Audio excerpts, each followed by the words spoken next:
This is not a sponsored video on the REDMAGIC 9S Pro, because if you're like me, you've seen ads and ads and ads for this phone all over the place. Instead, I said, no thank you sponsorship, and yes, I will instead give you $900 and buy one for myself, because I'm incredibly curious.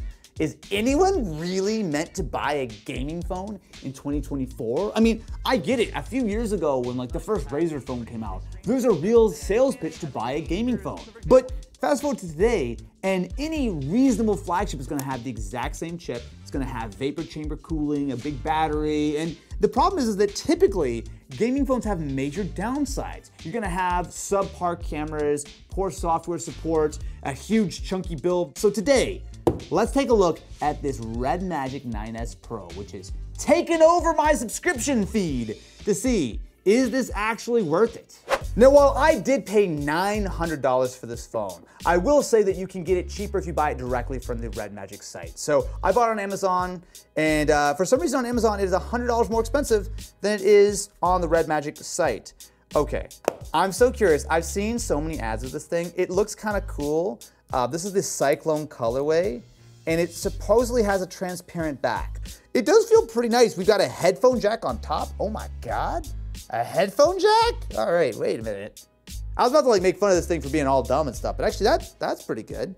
Let me give you some of the sales pitch on why supposedly this makes sense. So one of the first things they claim is that it is cheaper than a traditional flagship phone, and that is true. So this is the $800 version on the REDMAGIC site. You can get a $650 version, which just has less RAM and less storage. It also has active cooling. So if you look on the side here, you'll see a little vent. So apparently there's a very tiny 22,000 RPM fan that will help to cool off the device. In fact, you actually can see it slightly on the inside of this side. Oh, actually no, wait.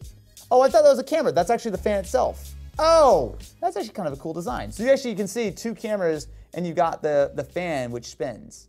One of the other pitches is battery life. So this has a quite enormous 6,500 milliamp hour battery.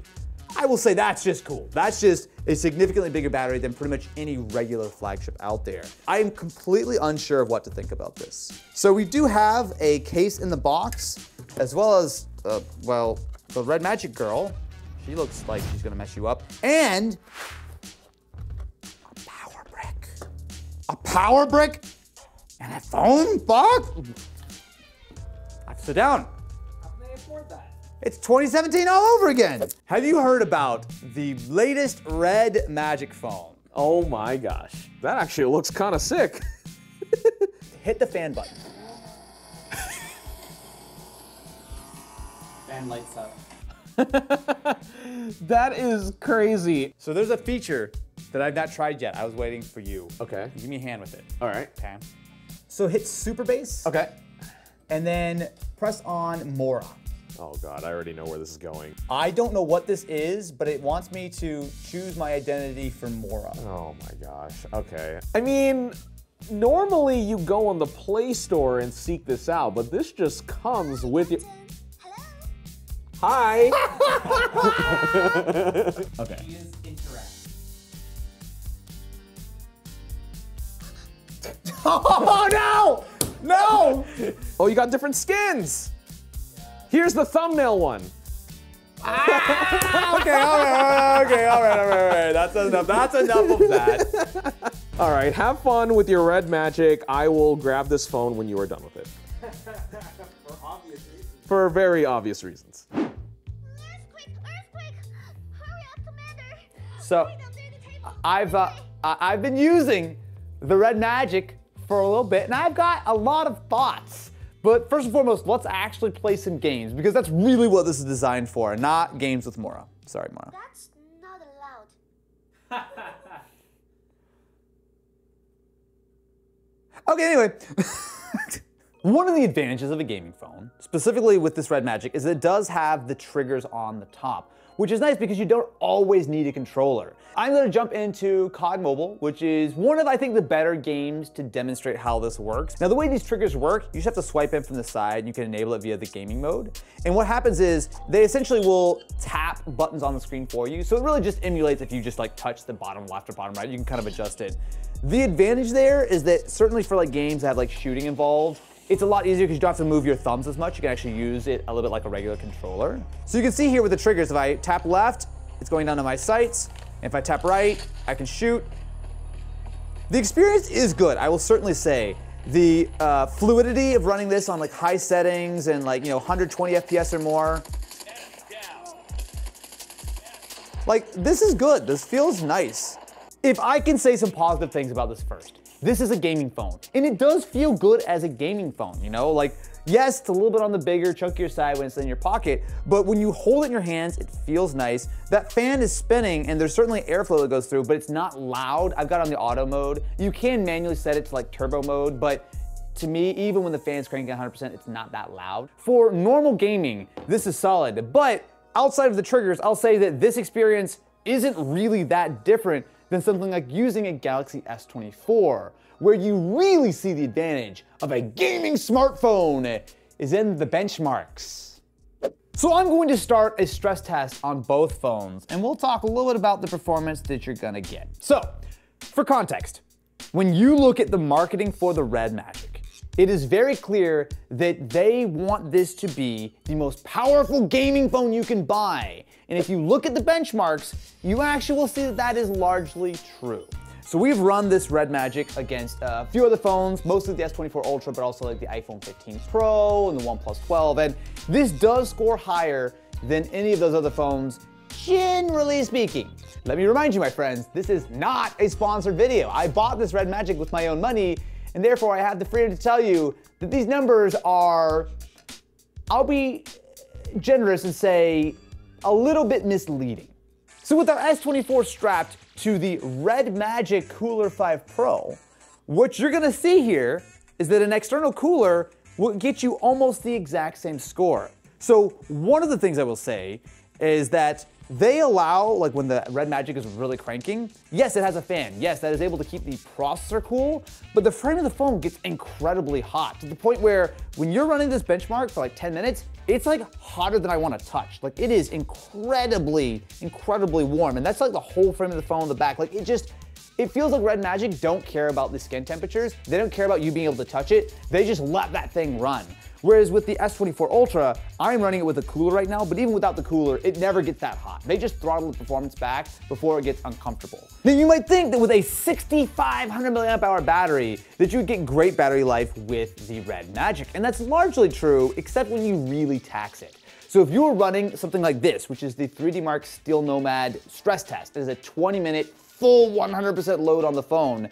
The S24 in that 20 minutes burns 11% of its battery, but the REDMAGIC burns 18%. And keep in mind, that's 18% of a much larger battery to begin with. It's really clear that to get that, 10, 11, 12, 13% extra performance when it comes to 3D Mark, they're throwing a lot more power at it between the LEDs, the fan, and just cranking voltage through that Snapdragon. Now, I want to put a little caveat on all of this. We're talking benchmarks right now. No game pushes these phones this hard. They just don't, right? I mean, this is an incredibly graphically demanding game. You're getting like 12 FPS. Like the phones are absolutely doing everything they can. But I do think it's just worth considering that to get that absolute max performance out of the REDMAGIC, there are some major downsides. You might see the number and go, oh, it's 30% faster than Antutu. But like, sure. And it's also gonna burn your hands and your battery's gonna drain faster than an S24 Ultra. So, is that worth it? When you look at the REDMAGIC as a gaming phone, there's a lot to break down. First up, we've got to talk about that display, because honestly, it is pretty solid. We're looking at a 6.8-inch OLED panel that's bright at up to 1600 nits and has pretty minimal bezels, especially for a gaming phone. Now, it might only have a 120 Hz refresh rate, which sure, you could easily point out that the ROG Phone 8 has a 165 Hz display. But here's the thing. In real-world usage, that difference is pretty much non-existent. Now, I will say that the LEDs that are in the triggers are kind of neat, but it's like cool for like 5 minutes. I just don't want to draw any unnecessary attention to my waifu gaming phone. Captain, stop! I surrender! You have some hand sanitizer? I don't know the last time I cringed this hard in a video it was, but it was at least a few weeks ago. It's been maybe even a month or two. Was that an earthquake? was just the captain's prank. Moving on. Where was I? Performance, benchmarks, numbers, yes. Okay, other things I'm maybe not like a huge fan of. I don't like the power button, mostly because it's really tiny and it's tucked right above the gaming slider, which takes some getting used to. More often than not, I find myself when I'm trying to unlock the phone, finding the slider and then moving my finger up. Like it just feels a little bit unnecessary. Now on the audio front, it is nice to find a headphone jack. It's a very pleasant surprise in 2024. That being said, I would have liked to also see a second USB-C port like the ROG phone, but that's not too bad. The main thing is, while it does have quite good speakers, so they get plenty loud, and there's a good amount of separation and clarity, but the problem is that because the grills are so small and they're kind of oddly shaped, I find myself that most time when I'm gaming, my fingers are covering one or both of the speakers, which just feels like a little bit of an oversight. Performance-wise, the REDMAGIC 9S Pro is definitely packing some serious hardware, with the slightly overclocked Snapdragon 8 Gen 3 inside, paired with 16 gigabytes of RAM in my model, although the base model does have only 12 gigs of RAM. But boy, does it feel like REDMAGIC are really pushing this chip to its limits. It's like they looked at the idea of the, you look in the dictionary for like thermal throttling and safeguards and go, nah, we don't need any of that. Now to be fair, I don't want to oversell the batteries being bad or anything like that. If you're a little bit more conservative with your settings and not just doing benchmarks all the time, you can easily get a full day of use with some moderate gaming. And when you do need to charge up, the 80-watt charging is legit. Still though, I just can't help shake the feeling that REDMAGIC, they're playing a little fast and loose with power management. It's great for benchmark numbers and mostly avoiding throttling. It does a good job, but it's hot, man. It just feels like they're cranking this chip beyond its sort of ideal window. Now let's talk about the real elephant in the room, the software. It's, what's the word? Not great. It's, okay, here's the thing. I don't want to unfairly point out some of the smaller things that don't matter, right? Like, of course, there are some rough edges and things like typos that are pretty much everywhere, including one that I could not forgive. Screenshot it so you can see it. They couldn't decide on how to capitalize their own REDMAGIC branding. Like, there's like one line, it's like a lowercase m and then just imagine Samsung just spelling randomly in one of their settings, Sam space sung. I would return it on the spot. But the real kicker is the update situation. According to REDMAGIC themselves, and I quote, "We do regular updates every 1 to 2 months for 2+ years with at least one Android OS update." Let me reiterate, they promise a minimum of one major update. In 2024, when Samsung are out here promising 7 years of not just updates, but full Android OS updates for the S24 lineup. To me, this is unacceptable, full stop. It's like REDMAGIC, they're stuck in 2015 while the rest of the industry has moved on.